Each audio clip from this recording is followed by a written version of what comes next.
Thank you very much. I want to thank the Academy and Monsignor for including us in this very important summit.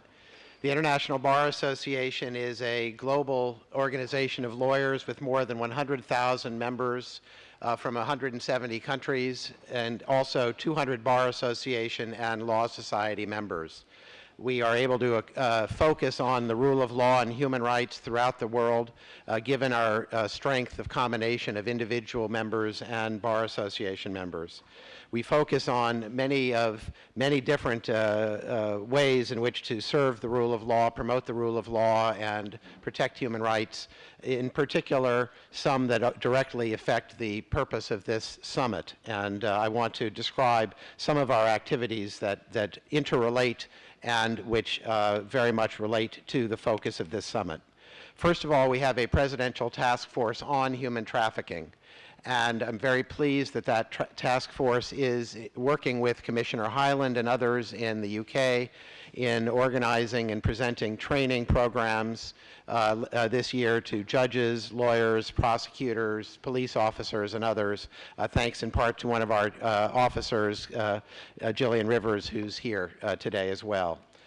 We are also going to be conducting training in Singapore. The common thread of both countries is that both have new modern slavery acts, and we look forward to improving the enforcement of those acts in those countries. Very importantly, we will be publishing this month a report of our task force on human trafficking and corruption. The report will provide detail and a framework on many of the stories of the impact of corruption that we've heard over the last 2 days. Corruption is an endemic feature of human trafficking. I think it may even be fair to say human trafficking could not exist without corruption. A police officer demands a bribe to ignore the presence of a child in a brothel. An immigration official receives payment to provide a forged passport or to look the other way. A judge dismisses a trafficking case in exchange for a share of the trafficker's profits. A law enforcement official deports a trafficking victim to prevent her testimony against a criminal defendant. Or a labor inspector receives a bribe to ignore forced labor at a work site. These scenarios occur on a daily basis across the globe. We need to find and present more information about that. Our report, we hope, is a first step towards that. Many studies show a direct correlation that conclude that countries with high levels of institutional corruption are more likely to have high levels of human trafficking within their territory. Indeed, if you compare the OECD's the OECD compared the U.S. Trafficking in Persons 2014 report with Transparency International's 2014 Corruption Perception Index. And not surprisingly, there was a very, very strong correlation. And these findings, of course, are supported by victims' accounts, which corroborate the thesis that corruption among public officials facilitates the trafficking of persons. For traffickers, soliciting and receiving bribes is high reward and low risk. In an industry that trades in human beings as commodities, bribes likely constitute the largest overhead cost. One syndicate was reported to spend about $4.5 million a month to bribe public officials and law enforcement. Corruption can also help cement ties between traffickers and those who are charged with bringing criminals to justice. Even the appearance of corruption can give traffickers the power to manipulate their victims. Traffickers frequently maintain control by convincing victims that law enforcement is complicit in their exploitation. So our report goes on to detail the manner in which public officials themselves often serve as traffickers. There are many reports of direct involvement in both sex trafficking and labor trafficking. Public officials often facilitate trafficking in a variety of ways, even through recruiting victims, through facilitating the transportation of victims, through organizing unauthorized illegal entries and departures to and from countries, through the falsification of documents. Most importantly, we also see that public officials can serve as facilitators of impunity. Traffickers face little to no risk when they will be held accountable for their crimes. We've seen that through the stories that many have told over the last 2 days. We know that the number of criminal trafficking prosecutions per year is pathetically small compared to even the most conservative figures of the numbers of people who are involved in trafficking. We know that millions, perhaps tens of millions, are held in modern-day slavery worldwide. Despite that, the U.S. Trafficking in Persons report from 2014 reported there were only 10,000 trafficking prosecutions worldwide during that year. According to the UNODC, 41% of state parties to the trafficking protocol reported fewer than 10 trafficking convictions per year. Public officials sometimes receive free services from traffickers. We have also included in the report reports of allegations of corruption allegations aimed directly at anti-trafficking units. And we have also seen how and report how diplomatic immunity can often serve to protect some who are engaged in trafficking. So the report makes a number of recommendations that we hope can be followed through many different organizations. First of all, as this conference shows, it's important to foster a culture of monitoring and assessment. It's important that we develop better data on trafficking and on how corruption impacts it. To improve the state's capacity to fight trafficking and related corruption.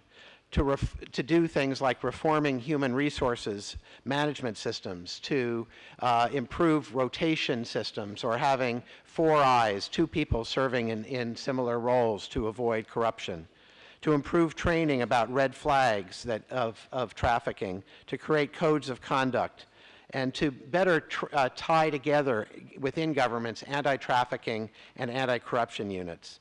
And most of all, by increasing the punishment of those who are involved in trafficking so that it is no longer a high reward, low risk occupation. One way in which corruption impacts trafficking is through corruption in the judiciary. And another presidential task force that I've been pleased to start at the IBA has been focusing on judicial integrity and judicial corruption. We published a report just last month on a survey, a worldwide survey that we conducted through our members and through supporting organizations like the International Association of Jurists, which received more than 3,000 responses around the world about how judicial corruption actually arises. We spent time talking to organizations that fight corruption on a daily basis, the UNODC, the OECD, Transparency, and others, and found that nobody had good data on what actually happens when judges are, when there is corruption. And of course, judicial corruption helps foster human trafficking as well. So the report was a very interesting survey. It's available on the IBA website. And it showed that people were concerned principally about 3 areas. One is bribery of judicial officials, and that includes both judges and prosecutors, and as well as court clerks and others. But people were even more concerned about undue influence in political systems, undue influence on judges, prosecutors, and others, preventing them from doing their job. And while the bribery concerns focused more in the developing world, the concerns about undue influence and political interference came from throughout the world, including countries where there is felt to be a strong rule of law. We're taking this survey and moving on to a number of additional projects where we hope the IBA, given our worldwide impact, given both our individual members and our Bar Association members, can help fight judicial corruption and, for the purposes of this summit, help fight human trafficking in the same way. First of all, we are going to focus on best practices for prosecutors. There are a number of best practices published by the UNODC and others that focus on the judicial systems. But we found that there are not best practices either in terms of how prosecutors should investigate instances of judicial corruption, particularly given the need to protect judicial independence and not let prosecution or allegations of corruption influence judges who want to rule against the government on various cases. So we're going to look at how prosecutors should best investigate and move forward on where there are allegations of judicial conduct.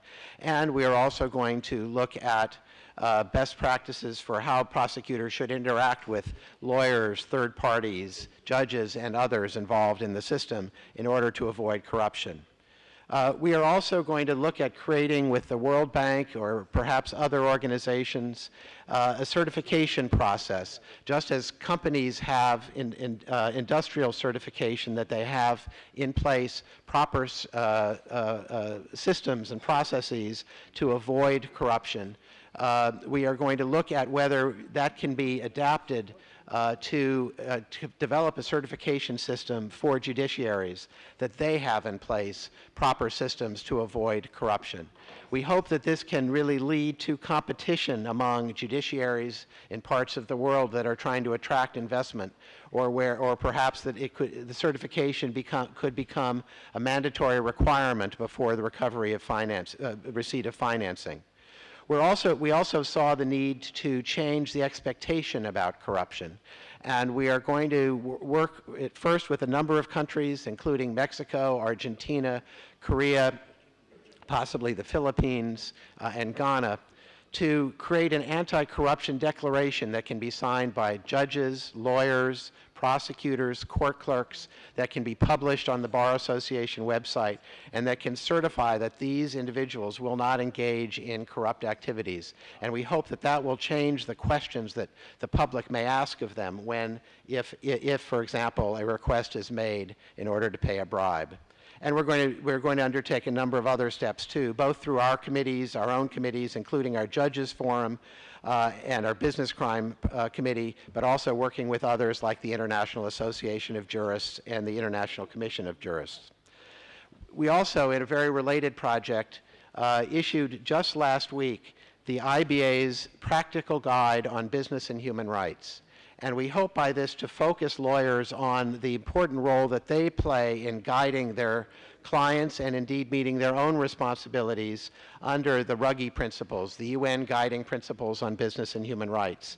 And we hope by focusing lawyers on this throughout the world, they will advise their clients on how to develop human rights policy commitments, to assess impacts of their human resources policies and their human rights policies, to avoid trafficking, to make sure that they are not unwittingly the receipt of trafficked persons. How to protect their supply chain, how to provide contract terms to, again, provide them with protection, how to engage with local communities in order to avoid trafficking and local impacts, and how to create effective due diligence and remediation processes that are required by the UN guiding principles on human rights. We believe that lawyers don't have a good understanding of their clients' needs. We have heard from their clients, from the businesses, that they are infinitely focused on this law, which they don't consider to be soft law, but as important as any legal requirements. And they need their lawyers to help push them, and we hope that through the publication of this practical guide and a much longer reference annex that will be published within the next month or so, lawyers will be better able to protect against human trafficking. Finally, yesterday, Michael Gerard talked about the relationship between climate change and human rights. And a year before the Pope's encyclical, the IBA published our report on climate change, justice, and human rights, because climate change impacts those who are least able to protect themselves and protect their rights. And we were urged to do so by Mary Robinson, who, as you know, has led the effort to include human rights in the COP21 treaty that was signed in Paris. We were very pleased to work with her foundation and pleased that the treaty requires countries as they move forward to protect human rights as they work to meet their COP21 commitments. The IBA report focuses on justice and human rights issues that arise out of climate change. We know that human trafficking is one of the results of climate change, as we've seen. We provide about 50 different recommendations to international organizations, businesses, and others to move forward. And we have been working over the last 2 years, both inside the IBA and outside the IBA, in order to move forward as many of those as possible. The reports are available on the IBA website, our judicial corruption, climate change, our soon-to-be-published report on human trafficking.